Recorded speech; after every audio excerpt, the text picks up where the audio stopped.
India, एक ऐसा देश जहां वायरल होना ड्रीम नहीं, एल्गोरिदम का एक्सीडेंट होता है। एक रील गलत एंगल से बन जाए और आपको पता भी नहीं चलेगा कि आप किसी के एक्सप्लोर फीड का परमानेंट गेस्ट बन चुके हो। पर प्रॉब्लम यह है, वायरल होना इजी है, वायरल रहना वो तो एंड गेम लेवल का बॉस फाइट है। आज हम बात करने वाले हैं उन 3 पर्सन्स की जिनका इंटरनेट पे 2 महीने तक लिटरल धंधा चला। मीम्स बने, शॉर्ट्स बने, व्लॉगर्स ने कंटेंट फार्म किया और फिर सब पूछने लगे, भाई ये अब कहाँ गायब हो गए? MBA चाय वाला, वड़ा पाव गर्ल और the one and only Dolly Chai Wala. 3 virals, 3 journeys, 3 different outcomes. Let's find out where are they now. So सबसे पहला नाम है वो है Praful Billore, better known as MBA Chai वाला। MBA चाय वाला की स्टोरी शुरू होती है MBA ड्रॉप आउट से। MBA से ड्रॉप आउट लेने के बाद उन्होंने सोचा कि चलो कुछ खुद का करते हैं। बस उसी से एक सिंपल सा स्टॉल शुरू हुआ जिसका नाम रखा गया MBA चाय वाला। नाम यूनिक था, ब्रांडेबल था और लोगों को इंस्टेंटली रिलेट हो गया। इंडिया में ब्रांडिंग अगर मसाला हो तो कंटेंट वायरलिटी तवा है, बस दोनों गर्म हो जाए चौंक लग जाता है। शुरुआत स्लो थी, लेकिन एक रील ने उनकी लाइफ ने पलटी मर दी। एक वीडियो वायरल हुआ, ये बंदा MBA से ड्रॉप आउट करके चाय बेच रहा, और पब्लिक को इंस्टेंटली एक हीरो मिल गया। कुछ लोग इंस्पायर हुए, कुछ इमोशनल और कुछ ने बोला, भाई MBA करके चाय बेचना इज द रियल स्टार्टअप। जितना उनका माइंडसेट हार्डवर्किंग था, उतना ही एल्गोरिदम उनको गॉड लेवल पुश दे रहा था। इवेंट्स, इंटरव्यूज, स्पॉन्सरशिप्स, सारी चीजें एक साथ एक्सप्लोड हो गई। बंदा सोशल मीडिया की कॉन्फिडेंस से एक ब्रांड एम्बेसडर बन गया। लेकिन जहां फेम होता है वहां शेड भी होता है। MBA चाय वाला का रियल टर्निंग पॉइंट तब आया जब स्टोरी सिर्फ एक चाय स्टॉल की नहीं रही, बल्कि एक फ्रैंचाइज बेस्ड बिजनेस मॉडल बन गई। वायरल फेम के बाद ब्रांड ने रैपिड एक्सपेंशन की डायरेक्शन पकड़ी। डिफरेंट सिटीज में आउटलेट्स, पार्टनर्स और investment based tie ups. Internet पे ये चीज इनिशियली ग्रोथ लग रही थी, लेकिन ग्राउंड लेवल पर पिक्चर थोड़ी कॉम्प्लिकेटेड निकली। कुछ फ्रैंचाइज पार्टनर्स ने पब्लिकली ये क्लेम किया कि उनको रिटर्न्स, ऑपरेशनल सपोर्ट और ब्रांड क्लैरिटी उतनी नहीं मिली जितनी एक्सपेक्टेशन सेट की गई थी। भी लोग यहाँ पर मौजूद हैं, आप देख सकते हैं। इन लोगों ने ठगी का काम करा है। जब इनने फ्रेंचाइजी दी थी, बोला था कि हम आपके यहाँ आएंगे, हम चलाएंगे, 10,000 रुपये का गल्ला रहेगा, 600 रुपये का गल्ला हो रहा है। महीने के 10,000 रुपये भी नहीं आ रहे। ऐसी स्थिति बन रही है। सब लोगों ने, सब युवा है, सब छात्र है इंदौर के, सबने लोन लिया है। किसी ने अपने घर पे लोन लिया है, हर जगह मतलब सब, किसी ने ब्याज पे पैसे लिए। ऐसी स्थिति हो गई कि आज ये घर पे मुंह दिखाने लायक नहीं रहे। मैं आप सभी लोगों से कहना चाहता हूं कि ये ऐसा ज्ञानी जो ज्ञान बांटता है, दिन रोज का रोज ज्ञान देता है कि आप ये कर लेंगे, वो कर लेंगे, हम चाय वाले हैं, आप इतने कमा सकते हैं, या आप लोगों के पैसे की मर्सिडीज में घूम रहा है, इन लोगों की पैसे की मर्सिडीज रोज ला रहा है, नहीं हर महीने कार ला रहा है। आप सभी से मेरा इसका बाइकाट करेंगे हम। और अभी आज मैं लखनऊ थाने पे इसका दिया है, या जहाँ भी मुझे दिखेगा, कहीं भी दिखेगा तो इसका विरोध कराऊंगा। इंदौर में एक भी लोग इसकी फ्रेंचाइजी नहीं लेंगे। मैं युवाओं से कहना चाहता हूं कि आप खुद का नाम से भी डालेंगे, मेहनत करेंगे। आप इन लोगों की बात में मत आइए। ये ऐसे लोग हैं कि आप लोगों को गुमराह करते हैं और आप ही के पैसों से पलने वाले लोग हैं। यहीं से इशू स्टार्ट हुआ। वीडियोस बने, पोस्ट्स लिखे गए और सोशल मीडिया पर यह क्वेश्चन उठने लगा कि क्या यह फ्रैंचाइज मॉडल जेन्युइनली सस्टेनेबल है या सिर्फ हाइप के भरोसे चल रहा है।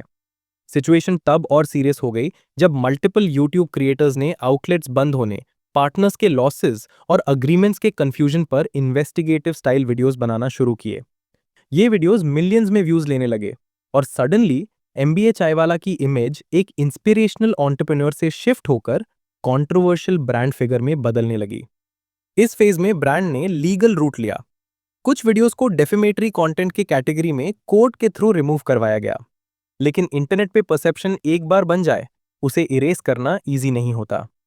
MBA चाय वाला का डाउनफॉल व्यूज या फॉलोअर्स का क्रैश नहीं था, डाउनफॉल था ब्लाइंड ट्रस्ट का खत्म होना। आज भी MBA चाय वाला का ब्रांड एग्जिस्ट करता है, आउटलेट्स है, प्रेजेंस है, लेकिन फ्रैंचाइज कंट्रोवर्सी के बाद उनका नैरेटिव परमानेंटली चेंज हो चुका है। अब वो चाय से करोड़पति वाली फेरी टेल नहीं रहे, बल्कि एक डिबेटेड केस स्टडी बन चुके हैं, जहां कुछ लोग उनको स्मार्ट मार्केटर कहते हैं और कुछ लोग ओवर हाइप्ड एंटरप्रेन्योर। और शायद यही इंटरनेट का सबसे बड़ा रियलिटी चेक होता है। जब आप वायरल से ब्रांड बन जाते हो तो आप इंस्पिरेशन नहीं रहते, आप ऑडिट बन जाते हो।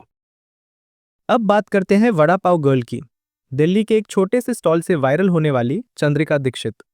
और बढ़ाएगी क्या? उसने खींची। बदनाम तेरी होके माँ बढ़ाएगी। हस्बैंड। एक मिनट, तू मुझे बता दे, मेरे घर की रोटी रोटी दे। एक आर्ग्यूमेंट का वीडियो, एक इमोशनल मोमेंट और बस पूरा देश उनकी स्टोरी डिस्कस करने लगा।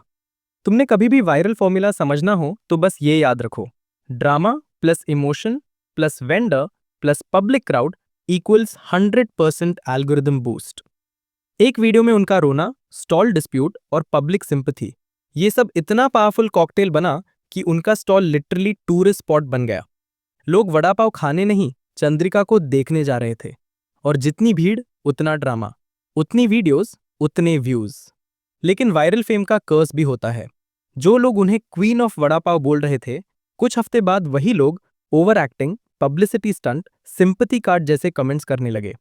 कुछ लोगों ने हाइजीन पे कमेंट किया, कुछ ने टेस्ट पे रोस्ट किया और कुछ ने तो उनकी वायरल क्लिप्स को एग्जैक्ट ऑपोजिट एंगल से अपलोड करके उनके पीछे का नैरेटिव ही पलट दिया। Still she didn't fade. Reality show में एंट्री ली, दाल भी बन रहा है, वो लंच में जा रहा है। तो चाहिए, बाहर कैसे निकलेगा? ये एक रील्स बनाती रही, इंटरव्यूज देती रही। उनका स्टॉल का लोकेशन स्टेबल नहीं, क्योंकि क्राउड हरासमेंट और परमिशंस का इशू होता ही रहता है। But one thing is clear, she is still relevant, but not at that insane peak. उनकी जर्नी सबसे अनप्रेडिक्टेबल है। एकदम फास्ट राइज, फिर कंट्रोवर्सी स्पाइरल, फिर इन्फ्लुएंसर स्टाइल सर्वाइवल। आज वो एक इंटरनेट नोन पर्सनालिटी बन चुकी है। बिग वेव खत्म हो गई, लेकिन छोटे वेव्स आती रहती है।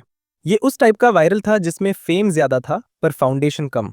लॉन्ग टर्म करियर डिपेंड करता है, वो स्टेबिलिटी चूज करती है या फिर वायरल वेव्स का राइड। और अब आ जाते हैं असली लेजेंड पे, the hair style icon, the sunglasses king, Dolly Chaiwala. Viral होने के बाद भी बंदा बिल्कुल नहीं बदला, ना स्टॉल शिफ्ट किया, ना एटीट्यूड बदला, ना हेयर स्टाइल। बस नए नए कॉम्बोज बनाते हुए वहीं सिनेमैटिक स्टाइल में चाय बनाना। डॉली की वायरलिटी ऑर्गेनिक थी। लोगों को उसका कॉन्फिडेंस, उसका फ्लेयर, उसकी स्लो मोशन मारो बट फास्ट काम करो एनर्जी पसंद आई। बंदा एक चाय सेलर नहीं, एक फुल एंटरटेनर निकला। फिर आया वो ग्लोबल मोमेंट, बिल गेट्स का डॉली के स्टॉल पर चाय पीना। एक रील ने डॉली को दुनिया तक पहुंचा दिया। इंटरनेशनल मीडिया ने भी उसकी क्लिप्स शेयर की। आज डॉली के स्टॉल के आसपास रोज फेयर लगता है। व्लॉगर्स, टूरिस्ट्स, फॉरेन क्रिएटर्स सब डॉली को रिकॉर्ड करने आते हैं। और डॉली फुल एटीट्यूड मोड में एक ही स्माइल मार के कहता है, सर चाय रेडी हो गई। ब्रांड डील्स आते रहते हैं, कॉपी कैट्स पूरे इंडिया में स्पॉन हो गए, लेकिन डॉली अभी भी वही ओल्ड स्कूल ग्राउंडेड बंदा है। इसलिए उसकी हाइप स्टेबल है और डाउनफॉल का कोई साइन नहीं। He didn't chase fame, he didn't chase money. और आयरॉनिकली इसी वजह से डॉली का फेम सबसे लॉन्ग लास्टिंग हो गया। इन तीनों की स्टोरी एक ही चीज प्रूव करती है, वायरलिटी एक स्पार्क होता है बट करियर एक मैराथन। एमबीए चाय वाला sustained, vada Pav girl struggled but survived, Dolly Chai वाला स्टेड ओरिजिनल एंड वन। और यही इंडिया का वायरल ट्रूथ है। सब वायरल होते हैं पर हर कोई रेलेवेंट नहीं रहता।